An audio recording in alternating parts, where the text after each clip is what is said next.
You could think of grief as a sacred passage. You are torn from the life you knew before. You are not who you were, and you are not who you will become. Like everything else, you are changing. You are, in a very real way, between identities. This experience, profoundly different for each of us, is confusing, agonizing, and potentially life-transforming. That passage is from Opening to Grief by Claire Willis, my guest today on The Intentional Clinician. I'm Paul Krauss, licensed professional counselor and host of the Intentional Clinician podcast. Whether you are a long-time listener or just tuning in for the first time, I thank you for listening to the Intentional Clinician podcast. Please subscribe on whatever podcast platform you listen to and give us a rating over on iTunes. I'd surely appreciate it. All right, a little bit about our guest today, Claire Willis. Claire Willis is a clinical social worker who has worked in the fields of oncology and bereavement for more than 20 years. A co-founder of the Boston nonprofit Facing Cancer Together, Willis has led bereavement, end-of-life, support, and therapeutic writing groups. She has co-taught spiritual resources for healing the mind, body, and soul at Andover Newton Theological School. She maintains a private practice in Brookline, Massachusetts. As a lay Buddhist chaplain ordered by Joan Halifax at Upnya Zen Center in Santa Fe, she focuses on contemplative practices for end-of-life care. Over the past 5 years, she has been a student of Koshin Paley Ellison, a founding teacher at the New York Zen Center for Contemplative Care. Besides Opening to Grief, her book, Willis is the author of Lasting Words, a guide to finding meaning toward the close of life. You can find out more about her on openingtogrief.com. All right, now for the interview. Welcome to the show, Claire Willis. I appreciate you coming on the Intentional Clinician podcast. Thank you for having me. So I've been enjoying your book here, the new book. Actually, I got to read it, I guess, before everyone else. It's not out yet. It's coming out here very shortly. Opening to Grief, Finding Your Way from Loss to Peace, by yourself and it looks like Marnie Samuelson. And I've really been enjoying it. I found it practical, very sensitive, very intuitive. There was really good stuff about education, and then what you could do. There was reflections, there was activities. I didn't actually do a lot of the activities just because I was reading it for the interview, but I loved that there was all these like interactive pieces to the book, and just so many things I did not know about grief, because even as a licensed professional counselor, I read articles on grief. I work with people on trauma, and there's a lot of grief when you've had a trauma go on in your life. But I learned a lot. So I would love our listeners to learn a little bit about you, and also about, what inspired you to write this book. And then kind of we'll talk about grief. I've got a lot of questions. So can you tell us a little bit about yourself? Okay. Yeah. What inspired me to write this book is the work I do with people. Most of my work has been with people with cancer.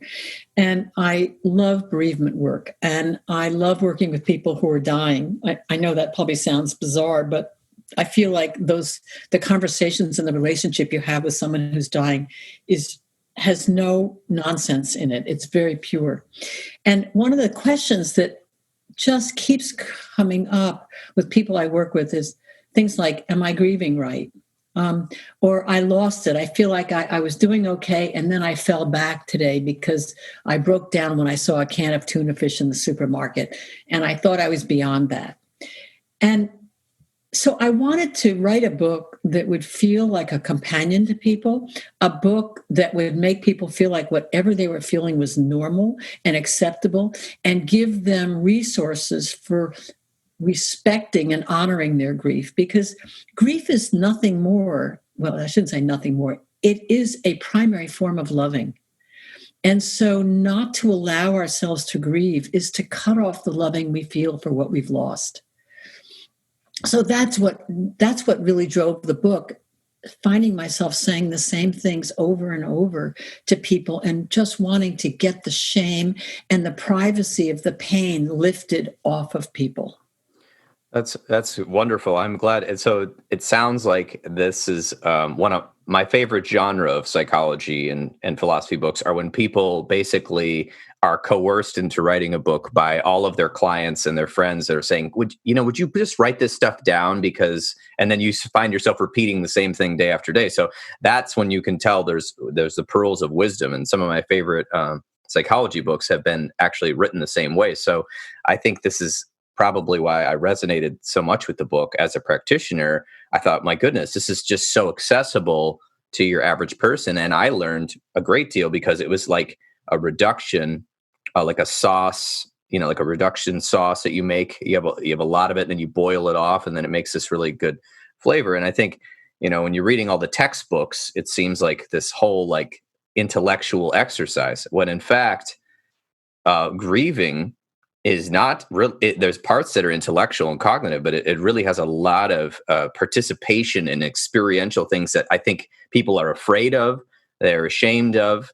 So one of the things we talked about before we started was normalizing grief. And so how do we normalize it? What is it? How do we do that?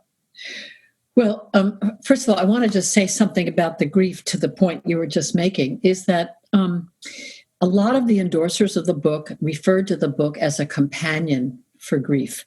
And I love that, because what we wanted was for people to read the book and say to themselves, oh, I'm doing fine. I'm not alone. Other people have walked this path. And my grief is appropriate, however it's showing itself. So I just want to say that. I'm sorry, I forgot the question you asked me because I was That's all good. I was just wondering about how. I'm glad I do see this as a companion to grief, because it does seem like, okay, I'm grieving, so this is the book I need to buy. This is the book I need to read or borrow or whatever. Normalizing grief, like I kind of need to know a little bit, I think, for your listeners, what is grief? Because I feel like there's so many definitions of it, and maybe that needs to be so many definitions of it. But at the same time, how do we normalize that it's a thing that we go through in a culture where it seems like we avoid death and we avoid conversations of death and we avoid suffering at all costs. And we're always looking for that shiny new object or shiny new vacation or new house or whatever, watch HGTV for a few hours. And it's like, oh my gosh, I'm so excited about all this stuff. But what about the difficult parts of life that we all have to go through? There's no exceptions. So how do we normalize it? This is a process. We live in a grief-denying culture, although I have to say that COVID has brought grief into the fore. And I think now you're seeing articles in The Atlantic, you're seeing articles in the New York Times. We're seeing the word is coming into our culture and getting more integrated. And I'm really grateful for that. How do we normalize grief? One of the ways I want to normalize it is by just talking a little bit about the various ways it expresses itself, because most people think of grief as sorrow, sadness, and that kind of thing. But grief is loneliness, it's despair, it's anxiety. Anxiety and fear are a big form of grief. It's anger, it's resentment, it has many expressions. And on the other side of the coin, it has positive expressions too. Gratitude is can be an expression of grief, or relief can be an expression of grief. So I think of it as a word that multitasks, that has a lot of feelings underneath it that people don't often recognize as grief. It's a normal reaction to the loss of something or someone we've loved. I mean, I think that's the simple way. It expresses itself cognitively, it expresses itself emotionally, spiritually, and physically. So cognitively, people get forgetful, they can't concentrate. Often clients say, I can't read a book. That's a big loss that often comes for people with grief. Emotionally, we get more labile, we get more sensitive, we can be skinless, or we can be numb. Our emotional temperament changes a little bit. Physically, people's appetite changes. Either people overeat, they undereat. Often people report drinking a little earlier in the day, drinking too much. We have ways of trying to mediate the pain. And I think in the face of a traumatic loss, often there's a loss. There's a loss of the assumptive world. The world isn't supposed to work that way, and we can lose our faith. And that can be a real challenge when your faith has been something that has sustained you. So it has a lot of expressions. It affects a lot of parts of our life as well. Yes, it's basically all encompassing. And I do believe, as a place, I run the Trauma Informed Counseling Center here in Grand Rapids, we notice that anytime a trauma happens, and I would say like a loss is a trauma, there is this natural tendency to avoid the pain associated with the loss. And so what I'm hearing, we do all these things. We try to stay busy. Maybe we, try to, I don't know, find someone else to fill the void. We get lost in dissociation, like just watching television all the time or the internet. And here's the hard part about grief is that if you've lost someone or something or or a pet, there is no avoiding it. You can't actually avoid it. So you can only stave off those thoughts for so long. And the physical and the spiritual and all these things you're talking about, there's only one way really forward through, and it's through grief, is from what I was reading, what I understand from my perspective. I don't know if I'm saying that right, but just like it's unavoidable, it's all encompassing, it's transforming, it's confusing, all of these things. I don't know. What are your thoughts about that? Well, part of what you say, I don't completely agree with. So, okay. And I think people can avoid grief. Okay. They're going to harden, right, and they're going to pay for it, and the grief is going to come out sideways. Oh, okay. Yes. Right? Yes. So, I know people, I could get political, but I'm not going to, but I'm thinking about somebody who's prominent, who has no compassion, who has no sympathy for others. And sometimes I say to myself, what happened to him as a child? Something horrible must have happened, because I think of that kind of presentation, that kind of hardness and bullying and aggressive as being grief that can't find its way into expression. And what happens is that I think sometimes to get to that tender part is too vulnerable and frightening for people. And so anger is often a presentation of grief because it gives you a false sense of agency. It gives you a false sense of strength. But what happens is it leaves you out of connection with people. Because the broken heart, the tender part of ourselves, is what really leads to connection with one another. Yes, that was profound. Sense? Yes, that is very profound. I totally agree with that completely. I was thinking about, for your average listener, there's no way to avoid it, but you're right. You can stuff it down. You can put it out in the dark closet, and then that does manifest as something else in unconscious ways that we often have control over. Right. And so that makes complete sense. I read a lot of Carl Jung, and he says, the things that you don't, deal with inside, you manifest as, something on the outside, and you call it fate, when actually it's just something coming up from inside. So it makes sense on a complete sense. I just love the way you put that. But so it is a natural process that the body and the mind and the soul have to go through. And if they don't, then there's massive repercussions, is what I'm hearing. I remember my friend is Jewish, and they, in the traditional Jewish culture, at least the recent one, from whatever sect he was in, if somebody dies, you put them in the house and embalm them for 7 days. And the person who lost the person, or the whole family, has to sit in there for 7 days and grieve and look at the body and cry and yell and scream at God and have all these meals, and they're not allowed to go anywhere. And all the community comes over and talks to them and holds ceremonies and rituals and spiritual things and goodbyes before you're allowed to bury the body or cremate the body. And I remember going, that is the weirdest thing, because I'm a European. I'm not Jewish. I don't have those, cultural, background. So I said, that is a weird thing. Why do they do that? He said, because in America, we all avoid grief. And so our sect decided, in our tradition, that this is what we needed to do. And when you go through that, it sounds terrible, but it's actually gets you so far into the grieving process that you can start healing. But if you don't do that, certain people, like you said, will avoid it, and certain people won't. But it's like almost like this, they had to do it. It was like a cultural right. Any thoughts about that? Well, it's a way of making the death real. Yes. Now, I haven't heard of that. Okay. What you're describing to me is news to me. I've never heard of the body being put in the house for 7 days, because I thought the Jewish tradition was to bury the body within 24, 48 hours. So this is news to me, but certainly sitting Shiva with the family for 7 days is a common practice. Okay, that was a misnomer. Maybe they buried the body, but you had to like look at pictures or be in the house and deal with it, and wear the people visit, and you wear black, and you don't leave the house. That's it. Okay. Yes. I thought maybe you were talking about some Orthodox sect that I had never heard of. It was actually an Orthodox person who told me it, but I don't know if it's the body or it's the Shiva, but yes, that's what it is. Okay. Yeah, sitting Shiva is a pretty beautiful tradition because the family is surrounded by people all the time.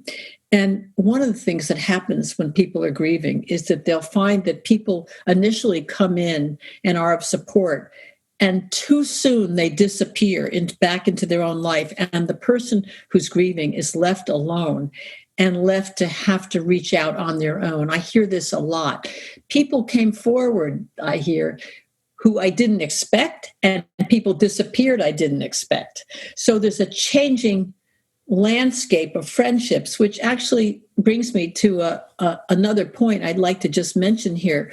What happens often is, let's say you lose your brother, okay? And then in losing your brother, you've lost your best friend. You might have lost an uncle to your children. You might have lost someone who has been offering you financial support. That there are losses that build on losses, and they're commonly known as secondary losses. And they're especially prevalent with someone who's lost a spouse, because you may lose a co-grandparent, a co-parent, a breadwinner. You may lose your home. You've lost some economic security invariably. You may have lost your community. One of the women in one of my bereavement groups was the wife of a doctor, and she was very close with all the physicians. And when her husband died, all those people from the hospital disappeared. So the secondary losses are not secondary in impact, but they're secondary to the primary. And that's a really important thing, I think, to identify, because often people are suffering in larger measure around things beside the loss of their loved one, that the other losses can be very significant. So it's like, I think you called them secondary losses. So not only did you lose someone in your life and you're grieving from that, but all of a sudden now, all of these different subtle ways your life is changing. And it's a constant reminder, not only of the loss, but it also can possibly throw you into a bit of disorientation from your normal routine and who you hang out with and what, where you live, and like the economic concerns regarding that. And so this can be not only a painful process of the actual loss, but a painful process of a complete life adjustment. Yes, absolutely. Absolutely, a complete life adjustment. And in the psychology world, I think then we would even go further that, if you have trouble adjusting to a life phase, that could even lead to a depression or anxiety or some other, malady that could manifest and even keep you in this dark place longer. If it's not a loss of identity. I'm no longer a wife. I'm no longer a caregiver. I'm no longer a sister. I'm no longer a mother. There could be a loss of identity and roles too. I mean, that's another secondary loss. Oh my goodness. So that is, tremendous loss with grief. I have a question about the shame. Why are people, what is the shame about? You said you wanted to lift the shame around surrounding grief. I'm just curious about that. So, okay, I'll just describe a couple of situations that I've encountered recently. One of them was with a family member with whom I'm very close, and she put her dog of 14 years down. And she grieved mightily. And she said to me, Claire, you're the only person I would tell this to, but I'm sleeping with what was his favorite toy. Now, that is not an unusual thing, but most people wouldn't tell you that. And I tried to normalize it with her. I tried to lift the shame of it. In my bereavement group, people talk about sleeping in their husband's pajamas. They love the smell, the scent. But they will also say, the only place I would say this is in here. So there's a privacy of pain that's gotten generated, I think, around grief. And I think this is going to sound strange, one of the side effects of COVID, and there haven't been many, that's been positive, is that it's brought the word grief into the mainstream. It's brought it to the New York Times. It's brought it to the Atlantic. It's brought it to major papers. You read about it now, and it's normalized it a lot. And people are more honest about it and what they're doing. So one of the things I'll say in my bereavement group is, I would never say, is anybody talking to the person they lost? I would say, how many of you are speaking with your loved one? So the question, the way I say it, embeds, of course you are, as opposed to, are you? And then there's, well, is anybody else raising their hand, kind of thing. So I try to normalize the things that I hear. One woman bought a rabbit because she couldn't stand not having something warm around her. She needed the tactile touch of an animal after her husband died. These are things that people are often reluctant to speak about outside of the group, which I think is unfortunate. It's one of the things I love about group work, because group work normalizes the pain.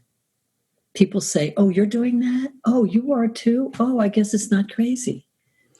Ah, yes. The shame of feeling like something's wrong with you, or that you're crazy, or that you're doing odd things. And to be, it's a huge change. And a lot of the behaviors you might be engaging in to self-soothe are different than before. That's right. And so it obviously is a disruption to the way that you even think about, like, your relationship with yourself, relationship with others. I can definitely see that.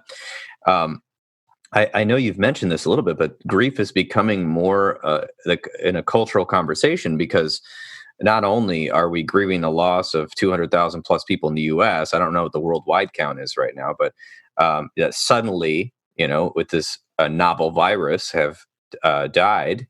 There's people grieving the loss of jobs, of routines, of things they used to do. Connection to the community. I actually, just as an aside, it's a real thing. It's touched almost everyone I've talked to. I have had multiple friends hospitalized with it. Most of them recovered. Oh, absolutely. Yes. I have friends in New York. I have friends in Phoenix who are in the hospital. Luckily, they are survived because they're my age. But I actually had a state representative in Michigan named Isaac Robinson, who I was quite close to in terms of being a colleague, because we had worked together on a bill for mental health in 2019. And he suddenly passed away right around March 18th or 19th, which was a huge shock to me. I feel like I'm still in shock from that one, which is partly the denial stage of grief, because I couldn't believe that, he was hosting events and going around and promoting mental health and this great state representative. And then suddenly he was just gone. And it was just like, because at first, you think it's something in the news. And then when you have it affect you personally, I think the people that have had this affect them personally in more ways than just money or finances or disruption to, entertainment, I think that they start to understand each other, and there's a larger conversation going on with people I've talked to that, like I had a friend of mine, her father passed away. He had some comorbid conditions. Obviously, COVID pushed him over the edge quite quickly. So there's a collective conversation going on, not only with the death of people, which is very real, but then the loss of our routines and our communities and our connections. So can you talk a little bit about what you're seeing from this? Well, what I'm seeing that a couple of things. One is that it's much harder to grieve because people don't have the normal support. They're having online funeral services, Zoom services. There's no touch. There's no physical holding of one another. So I think the grief is exacerbated. And I think also the grief has been truncated. Both are true. So that people I know who lost partners in early March were consumed by what was involved in dealing with COVID right away, too. So it both amplifies and has diminished in some ways the grief because it's redirected our attention. And one of the things that I hear is, I just wish my partner was here to go through this with me. But it has required so much of us in terms of changing our life. I mean, initially, I don't know about you, but I was washing the groceries and I had them on one side. It would take me an hour to put away the groceries. Now, when you're grieving, you can't, that's a lot. That's a big package right there. So I think it cuts both ways. The comfort measures just aren't available. And the distractions aren't available. You can't say, come on, let's go out to dinner and get a nice dinner together. Or let's go to a movie and see if we can find something that will be a little... There's nowhere to go with it. We're home with it in a different way. Although the summer has provided some, I think, relief for us. But I think as we head into colder, darker times, it's going to be more difficult for people who are grieving, for sure. Yes, absolutely, because the grief is already a tremendous shock, and then I think with the quarantine and everything that was happening with COVID, I think it was like a constant learning curve of what we were supposed to do and what the mandates were and what you had to do to maintain safety. So I can't imagine the people that were really losing somebody close to them and then having to do on top of grieving. You're right, like it truncates it. Like you have to think about your survival mind coming into play here. So, and now, collectively, I think it's sobered some people. And again, you can look in the news and the Twitterverse and all that, and you can see other people that it's actually this sad experience we're all going through has made them angry and frustrated and disbelieving, almost to the point of making up fanciful stories about this pandemic and violation of their rights. And yes, and making it some sort of javelin to throw. So I think there's a lot of ways that, like you said, grief can be expressed. And as a male, socialized as a male and being a male, I see a lot of men in therapy, and a lot of men don't know why they're angry about things with their personal lives. And so not only maybe a loss of, maybe they had a loss of a parent, right? And they're angry from that, but then there's other things when a part of their life changes, right? There can be a grief that's not the same grief as a loss of a person, but there's a grief of a loss of something. And then they're angry for such a long time. They don't know what it is. It's like a simmering pot, right? The anger gives people a sense of agency and strength. And while it's a false sense of agency and a false sense of strength, it's easier to feel than the tenderness and the helplessness of losing someone. And I think it's funny, I was just talking about this with somebody. I think that helplessness is not a quality that we have socialized our men to be able to hold, that somehow they're responsible for fixing things. And I don't mean this as a genetic quality, but I think it's our culture has socialized. Now, of course, there's exceptions to this, but my practice, is mostly with women, and my groups are mostly women. There's some exceptions, but mostly they're women that come for support.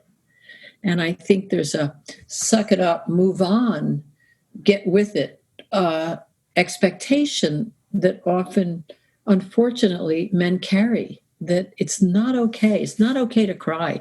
It's not okay. And even in my bereavement groups, I can't tell you how often I hear, oh, I'm sorry, I'm crying. Oh, I'm so sorry. I'm sorry for my It's like, well, you're in a bereavement group. If you can't cry here, where can you cry? And I think this comes off the culture. I really do. And I think the one thing, if this COVID's done anything, it's allowed us to use this word more frequently and to say we're grieving. It's given us permission. Well, that's a key point, permission. And so I think that culturally, a lot of us got messages that you weren't supposed to cry in public or cry at all. Right. Oh, you're being too emotional. You're disrupting the party. We're supposed to have a good time. Why are you sad? We're out on Friday night. You can't be sad now. This is our party time. So it's this sort of denial of our humanity in micro ways. Yeah. No, it's the denial of our humanity. That's absolutely true. And it's also the denial of a strong source of connection with other people. People connect over shared suffering. I love that. That is so true. And I think that I'm hoping our culture can grow up a little bit and collectively, because I believe in the United States, we have so many positive qualities and so many great things to offer the world. And I think the one thing that I hear from my friends overseas is, I wish you guys would remember that you're people too, and not all movie stars. It's sort of this sort of like, remember, you're going to suffer too. And if you guys suffer well, like, what a good example you could be, since most of the mainstream movies and music are coming out of here. Not all of it, but a lot of the great deal of it that could tell these stories well. And then if our news and our leaders were, the fish rots from the head, they always say. So if our leaders were kind of taking a little bit of this, hey, we're people, that what a great example that could be for the children, to learn that it's okay to be vulnerable, and especially, and it's difficult because, is so much involved in this conversation. But I'm hoping that maybe we'll learn something from this pandemic, because here's the fun thing I say to people that are all upset about the pandemic. I say, did you know that this pandemic also hit every other country in the world and every other continent except Antarctica? And that they all dealt with this too? And we're the ones making the biggest fuss about how mad we are about it, and how it's affecting our politics, and it's affecting our economy. It affected everyone's economy and politics and everything. And you wouldn't know it to hear the news. You wouldn't know it, right? It would only happened here. So I just had to throw that in, even though this is about grief, because I think that's a way that grief manifests, is that it can manifest in that anger. We've been focusing on anger, but there's also bargaining, the quote unquote stages that I think should be called phases, but they're not really in order. The famous person from the 1960s, Elizabeth Kubler-Ross. Yes, yeah. I was right, but I didn't want to say it wrong for the audience. But she came up with these things she was observing, and those are some of the manifestations we see. But there's even more manifestations of grief that we see now. I'm glad you brought that up, because first of all, her work is wonderful. Unfortunately, it's been applied to people who are grieving, and it was never intended to be a linear description of the grief process. She actually wrote those stages for people who were dying, to describe the dying process. And it's been extrapolated to grief.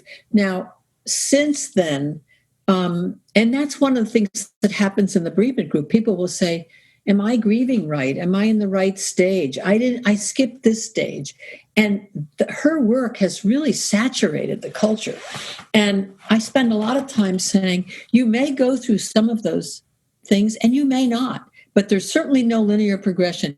We can't overlay a map or a model on anybody's grief process, because everybody grieves differently. There's as many different faces to grieve as there are people who are grieving. And there's a wonderful article, there was a wonderful opinion piece written in the Boston Globe a few years back by a writer named Joan Wickersham. And she talks about going to a party, and she meets a man who lost his wife a year ago, who has since remarried, and actually remarried a friend of his wife's former wife. And then she talks about meeting a woman whose husband died 4 years ago. And every time she goes and meets a person at the party, she brings her husband into the conversation. And she closes this article by saying, both of these are expressions of grief. And I love that, because the person that marries immediately and the person that stays single, it's all grief. It's all grief. It just has different faces. And I think if we can broaden how we look at it, we can be more accepting of how people grieve. Oh, that's important. Accepting how people grieve and not there's putting no map. not putting expectations on it. Yes, because that's what shuts people down. I remember hearing as a child, I didn't know I was going to say this, but I remember hearing my really good friend's mother died when we were in high school, tragically of cancer. And within about, I think he met his new wife within a year, and then he married her within 2 years. And he was obviously grief stricken, the father. Yeah. I mean, this was just love of his life, his high school sweetheart, all this stuff, had several children with her.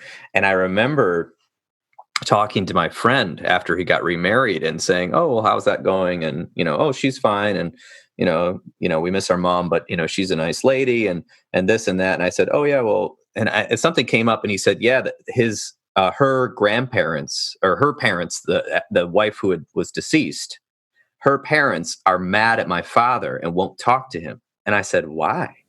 Yeah. And they said they believe he met her and married her too soon, and he's disrespected our mother. And I said, "What?"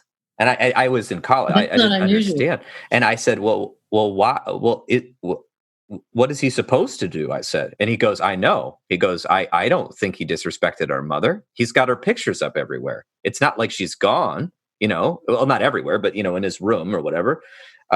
It's obviously complicated. They're adult. They're way older than us. I was young. And I thought, that's really, I think I said something like, "I really wish your grandparents would just talk to him about it and see what he's got to say about it." I was not a therapist at this point. And he goes, "I know, tell me about it." And so I was thinking, this is like, it's like their grief about their daughter was coming into play, going, "How dare you marry a new woman so soon? That's disrespectful." And then he's going, "I'm lonely. I'm sad. My wife had cancer for 2 years. She was, at that point alone, probably in some ways. Alone during that 2 years for some of it, right? And then 2 years later, he marries this woman. And so, there are these cultural expectations that could be solved with a simple conversation. Well, one of the places I've seen this really have in a large amount of cases is with young. I used to lead groups for young adults who'd lost parents to cancer, and when mostly it was the fathers paired up too soon, it really was hard for the kids because I think they see it as replacing. So I just want to describe something, and I don't mean to completely analogize these because I'm going to be talking about an animal, but I think there's something here that's similar. So I lost a beloved pet on March 1st that I adored. He was 15, and I had no idea I was coming into the pandemic. None. And it was tough. And then I got a new pup about 6 weeks ago. And when the puppy arrived, I remember, I didn't even know I was thinking this, right? And I thought, oh, it didn't fill the void, I thought. And I love this little puppy. But Joan Didion's book, The Year of Magical Thinking? You referenced that in your book, yes. I had some magical thinking going on that I didn't even know was happening, that I thought this new dog would fill the void of the old. Hasn't done that, but she's brought incredible joy and love into my life.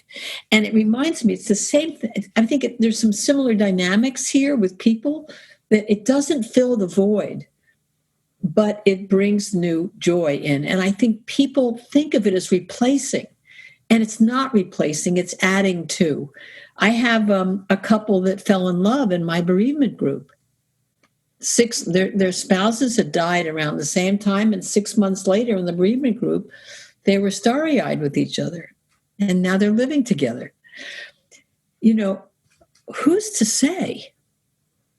I think the important thing is that if you meet somebody that you are able to bring along the person you lost fully, and that person stays in the conversation. That person is living in the relationship, whether you like it or not, and not having to extrude that person, but bring them along and say, oh, today I'm really missing my former wife. Be able to talk about that for each of them is so important. So it's not so much the repairing, but how does I don't mean repair, I mean repairing up. Yes. Oh, I get you. Happen. How does that happen? And what's the quality of that relationship in light of those losses? That the conversation not be forbidden. Yes, and it shouldn't be seen as a threat that you had a former loss. It's unrelated. It's both and. We must bring both into the conversation. There's an article in the Globe called "I'm a Bigamist," and it's about a man who lost his wife, the woman lost her husband, and they remarry, and they describe themselves as bigamists who can love more than one person at the same time. And it just takes the punch out of the word bigamist and reframes it in a really lovely way. I mean, hopefully we can love more than one person at a time. Yes, absolutely. And I think it's good that these conversations are coming up and that it's becoming more open. I did actually hear, I don't know if this was I heard a similar story actually when I was living in Arizona full time. I heard about this group of people that were widows and widowers that would meet at like some, I don't know what it was, a community center or a church or something, and just have lunch, once a week to talk about it. And I heard about this.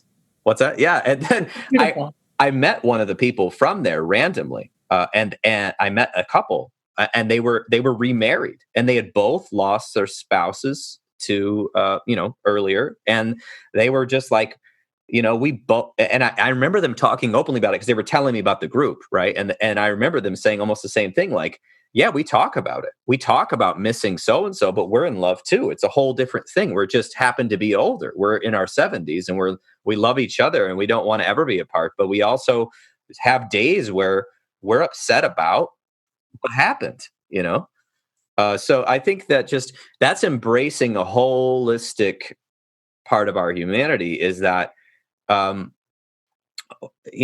part of being a human is suffering, but also part of what's important, I think, that's happening in our culture is this, especially with the younger, everyone hopefully, but the young adults really are getting into this authenticity movement with Brene Brown and talking about what's actually happening. What do I actually feel? I don't want to talk based on your cultural expectations of what I think I should say or what the cultural norms are. You see, people and people are dressing differently and having green and pink and purple and no hair and gray. Oh, gray hair is getting in, by the way. Gray hair is in now. People are dyeing it gray. I'm serious, like in their 20s.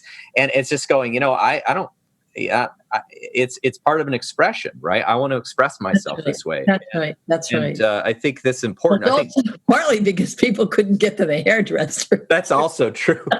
That's also true.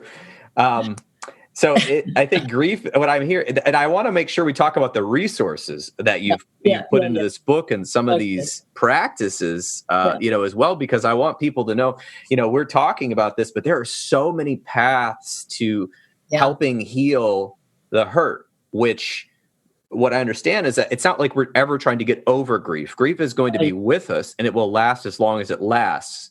Sometimes it's waves, sometimes it's a road. And it comes and goes, is from that was some of the notes I wrote from your book. But there's so many different paths for so many different people that not only involve other people in conversations, but also involve personal things such as art and writing. Can you tell us a little bit about some of these resources? Yeah, sure. Well, let me just say the first resource that we talk about, which I think is very important, is the concept of kindness. And I think in a culture that shames grief and hasn't really integrated the full expression of it, being kind towards yourself as a practice is really important, and being compassionate towards whatever arises. So I just want to say that. And there's a little practice in the kindness chapter called metta meditation, or loving kindness, or some people call it tender friend. And I love those words.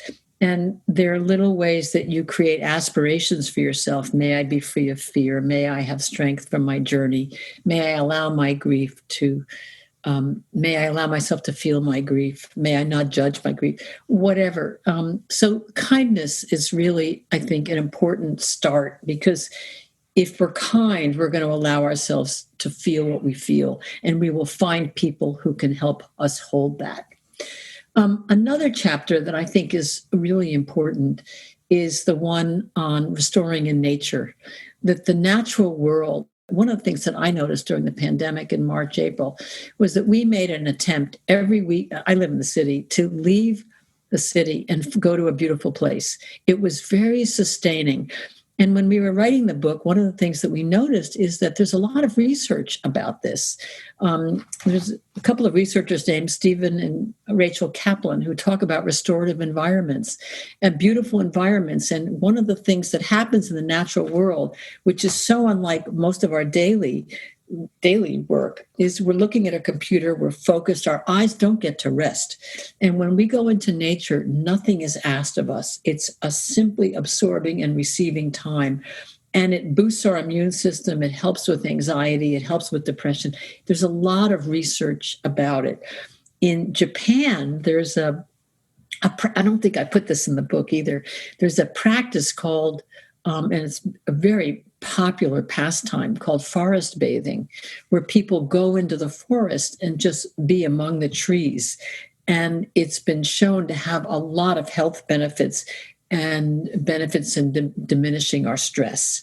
So that's another aspect. So restoring in nature. And also the other thing about the natural world is that we see the life, death, regeneration cycle in the natural world. And I think sometimes it can give us faith that we will get through this, and that we can see our process mirrored. We can see the hurricanes, we can see the still days. And while we may not think of it that way, there's a way that the temporary nature of everything is experienced.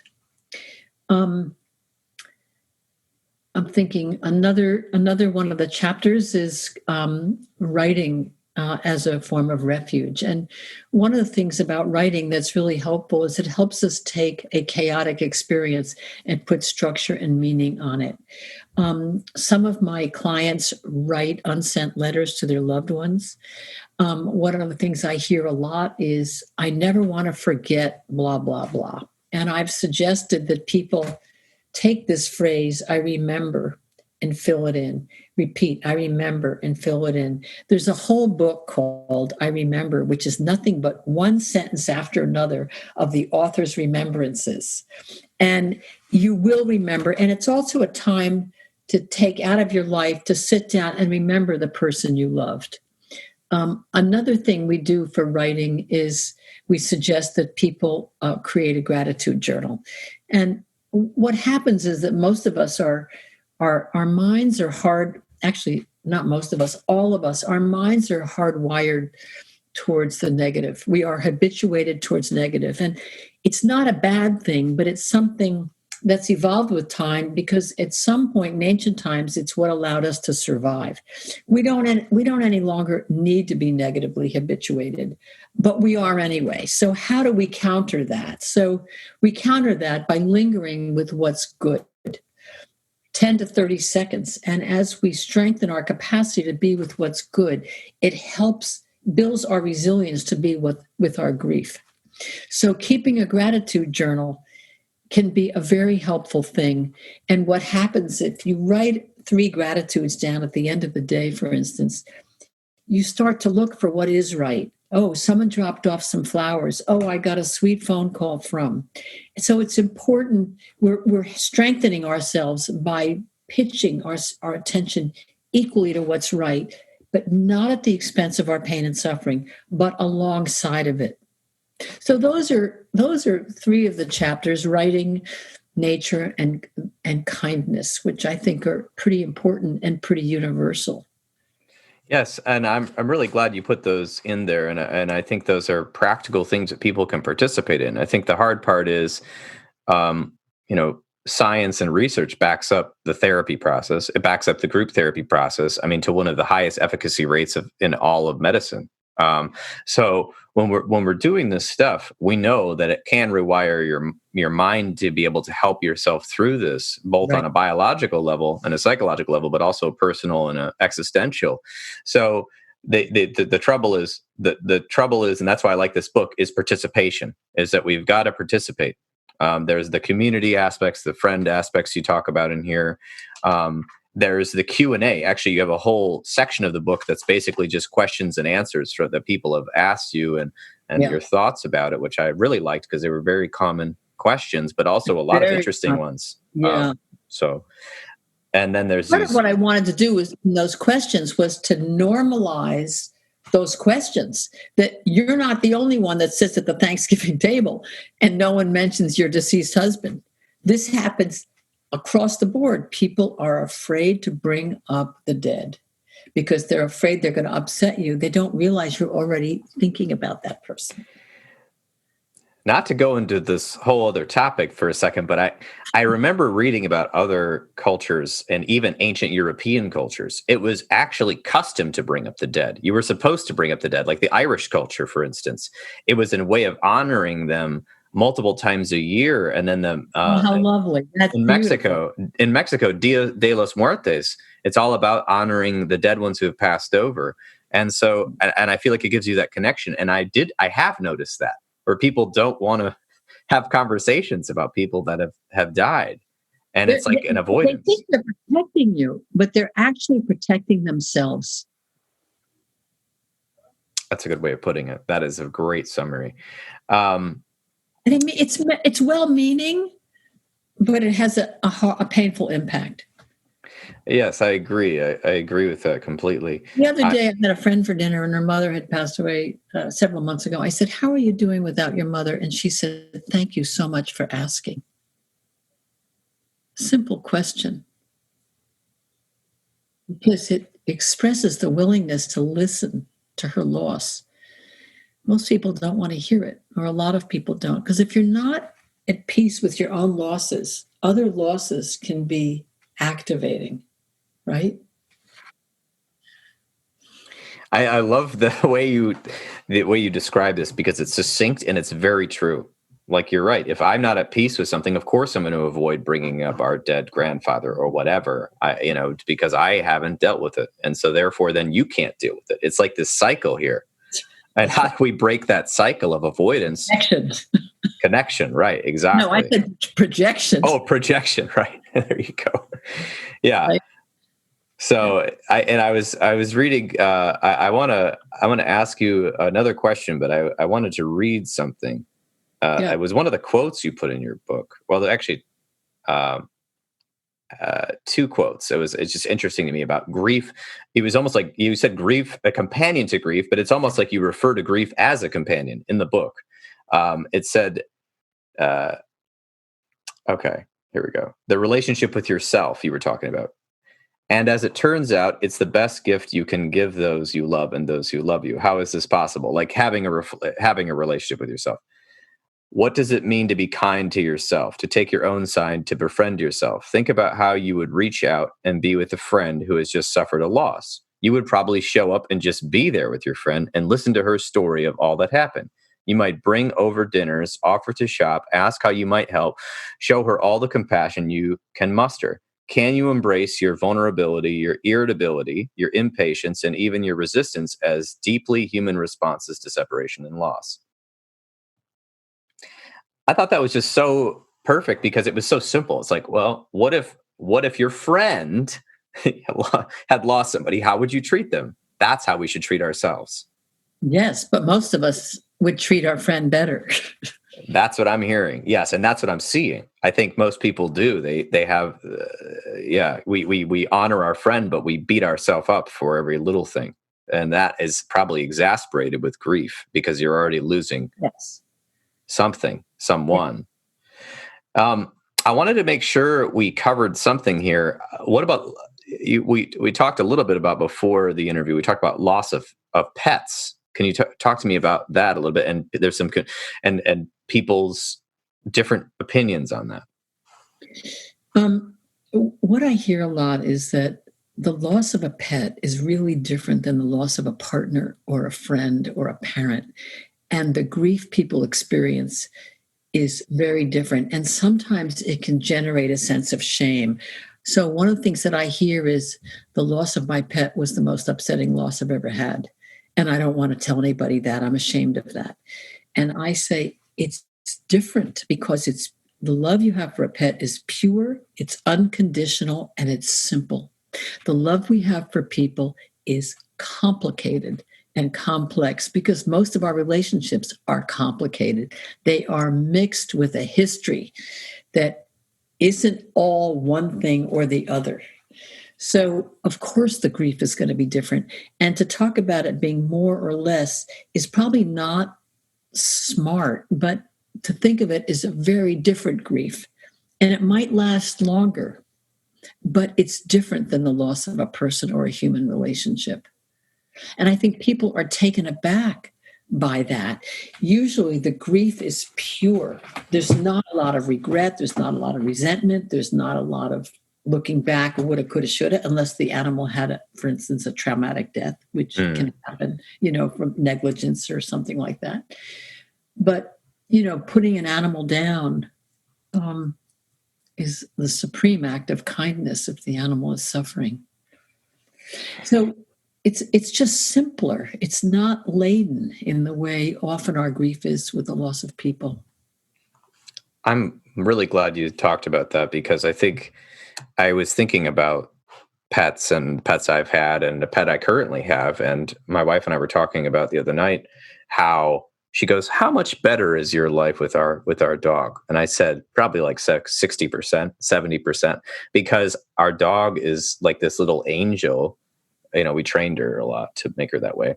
And but she's just so sweet and attentive at all times. No matter what's going on with me, she wants to play. She wants to lick me. She wants to come over and ow at me and cuddle with me and sleep with me, no matter what kind of day I have. Your wife loved you like that? Right, yeah. There's that old joke about locking, you lock your wife in the trunk of a car, your husband in the trunk of a car, your partner in the trunk of a car for a couple hours. Versus locking your dog in the car for a couple hours. What happens when you open the trunk? The dog licks you and is so happy to see you. What happens to the other person? How dare you put me in here? That's the old joke. I can't remember the whole way. The punchline. They're like, oh yeah, we'll put your partner in there for a couple hours, see what happens. Who's going to love you more? That's the joke. But so, the dog brings this light to your life. I call my dog sometimes like a little Buddha because all she cares about is what's going on right now. Is the most important thing ever. And that's true, but we forget that because we're human and we always want to live in the past. We want to live in the future. We're distracted. And what is happening right now is the most important thing ever. And dogs, I think, teach us that. And cats, I had cats when I was a kid, but cats too, they're just content to be there and to hang out. And, I got to tell you what I named my new dog. What? I named my new dog Bodhi for Bodhisattva. Oh, wow.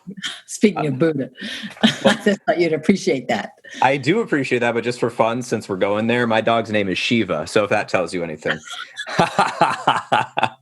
Yeah, I know. It's a play. My Hindu friends have all forgiven me so far. But yeah.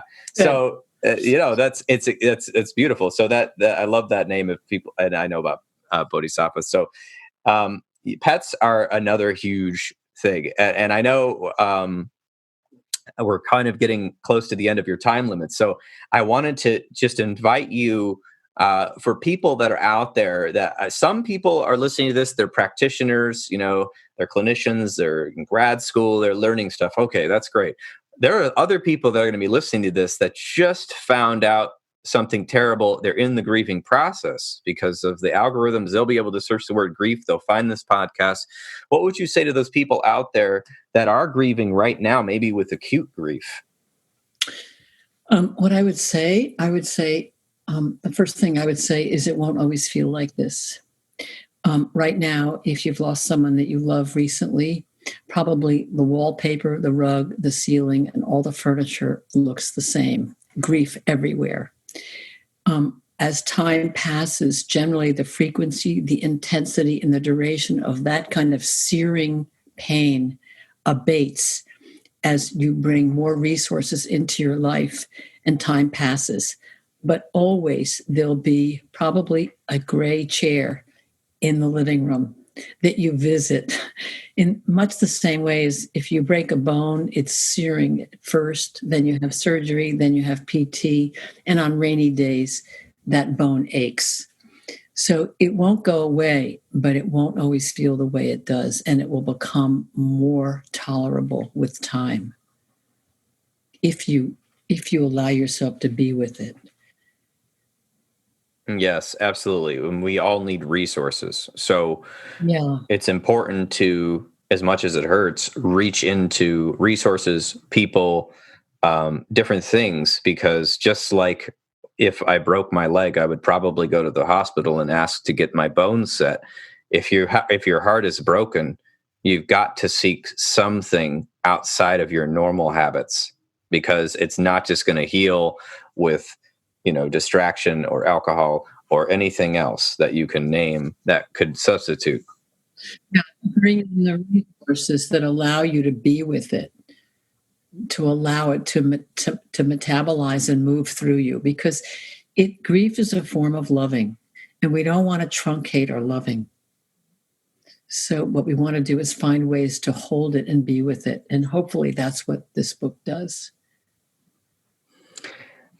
And I think it does. And I'm excited that people can get your book.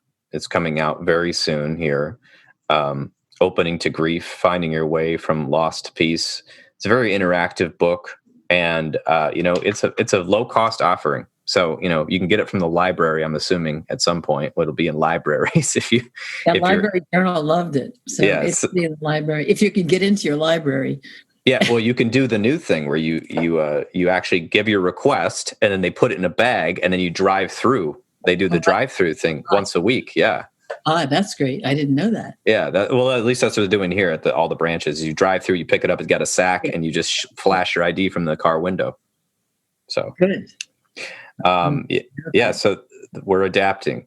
I just wanted to thank you, Claire, for coming on The Intentional Clinician and sharing all your wisdom and your experience and all of the things you've learned from your work. Thank you so much for having me. It was really fun talking to you, and I appreciate you having me come on.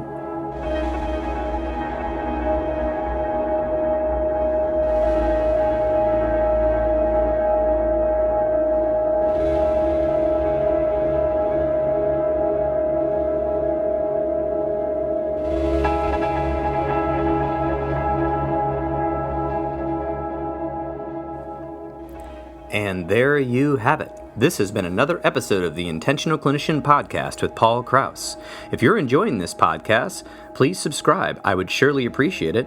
And or leave us a rating on iTunes. I very much enjoyed my talk with Claire.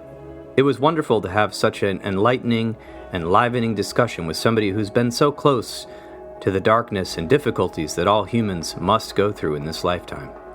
I believe that anybody going through grief, or even if you're just curious about the subject, would really appreciate her book. So I really encourage everyone to get it from their local library or buy it. You can find out more on openingtogrief.com. The recording you just listened to consists of the personal opinions of Paul Krauss and his guest, and while these are based upon the literature they have read and their experience in the fields, they should not be viewed as a definitive opinion on any subject. Listening to this podcast is not a substitute for treatment. If you are in a crisis, please dial 911 right now or the National Suicide Prevention Line at 1-800-273-8255. That's 1-800-273-8255. Are you a young person of color feeling down, stressed out, or overwhelmed? Text STEVE, that's STEVE, to 741-741. That's Steve. Text that word to 741-741, and a live trained crisis counselor will respond. If you are in need of counseling, do not hesitate to make an appointment with a local counselor in your area. If you can also make an appointment with the excellent clinicians in the Grand Rapids, Michigan area at Health for Life Grand Rapids and the Trauma Informed Counseling Center of Grand Rapids. You can do that by visiting www.healthforlifegr.com. You can also find Health for Life information on Instagram, Facebook, Twitter, and even YouTube. The Michigan Mental Health Counselors Association is working to increase the availability of quality mental health services statewide, increasing education, promoting best practices, and working to keep licensed professional counselors and other professionals accessible by the public. If you are a therapist and a counselor and you are not a member of your local counseling organization, please get involved. The American Mental Health Counselors Association and the American Counseling Association both are lobbying to help bring counseling more into the mainstream and getting especially the vulnerable populations and children access to therapy. Very important. Emotional education in schools, among other things, other projects going on. So get involved. It doesn't take much. If you're a professional, you can pretty much join any of these organizations for about $100 a year or less. If you are an EMDR therapist in training, I am now an EMDRIA consultant, and I can provide you with 15 of the 20 hours needed to become EMDRIA certified. I'm going to be starting an EMDRIA consultation group, both online and in person. Looks like Wednesdays. For details, check out counselingsupervisorgr.com or healthforlifegr.com. Until next time on the Intentional Clinician podcast, I am wishing you all a safe and peaceful week.